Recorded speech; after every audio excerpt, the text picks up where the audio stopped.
Pour en faire une grande quantité à l'avance, faites-les bouillir, puis placez-les dans l'eau froide avant de les mettre au réfrigérateur. Ils devraient se conserver pour environ une semaine.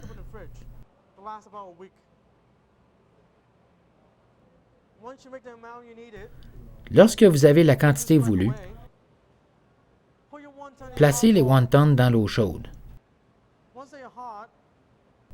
Lorsqu'ils sont chauds, si vous n'avez pas mis d'huile dans votre eau, agitez un peu pour éviter qu'ils ne collent au fond.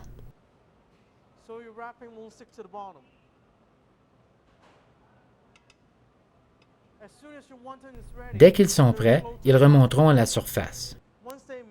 Les wontons cuits à point sont très pâles et ont une texture qui rappelle les pâtes. Il faut ensuite les jeter dans une eau très très froide, sinon ils vont coller les uns aux autres. Pour faire la soupe, j'utilise un bouillon de légumes chinois. Faites chauffer le bouillon avant de commencer. Si le bouillon n'est pas assez chaud, vos wontons seront de consistance pâteuse. Lorsque le bouillon de légumes est bien chaud et que les bulles se forment, commencez à mettre vos légumes. Chaque chef a sa façon de préparer les légumes pour le bouillon.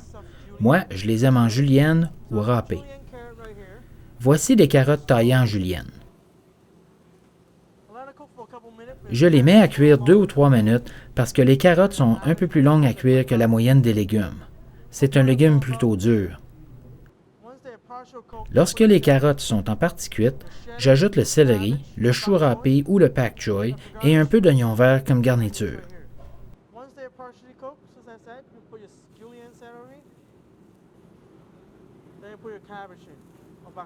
Je laisse les légumes cuire 1 minute ou 2, puis je retire les wontons de l'eau et je les ajoute immédiatement au bouillon. Une fois les wontons dans la soupe, il faut baisser le feu parce que l'ensemble ne doit pas trop bouillir, sinon les wontons vont se défaire. Laissez mijoter 2 ou 3 minutes pour bien les réchauffer. Pour décorer les bols, vous pouvez mettre l'assaisonnement directement dans le bouillon. Mais moi, je préfère les mettre dans le bol. C'est parce que lorsque vous avez assaisonné le bouillon, vous ne pourrez pas le réutiliser.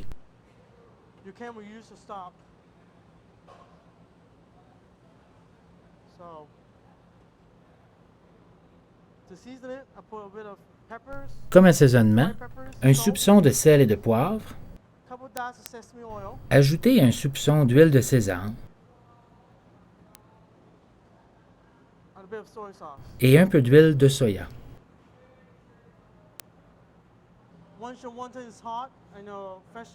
Lorsque la soupe est à votre goût, servez environ 4 wontons par personne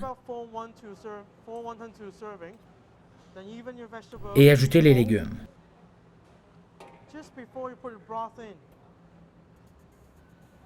Éparpillez quelques oignons verts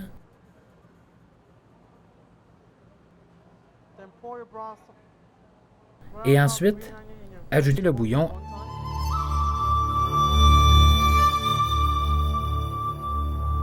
Et voilà, votre soupe est terminée.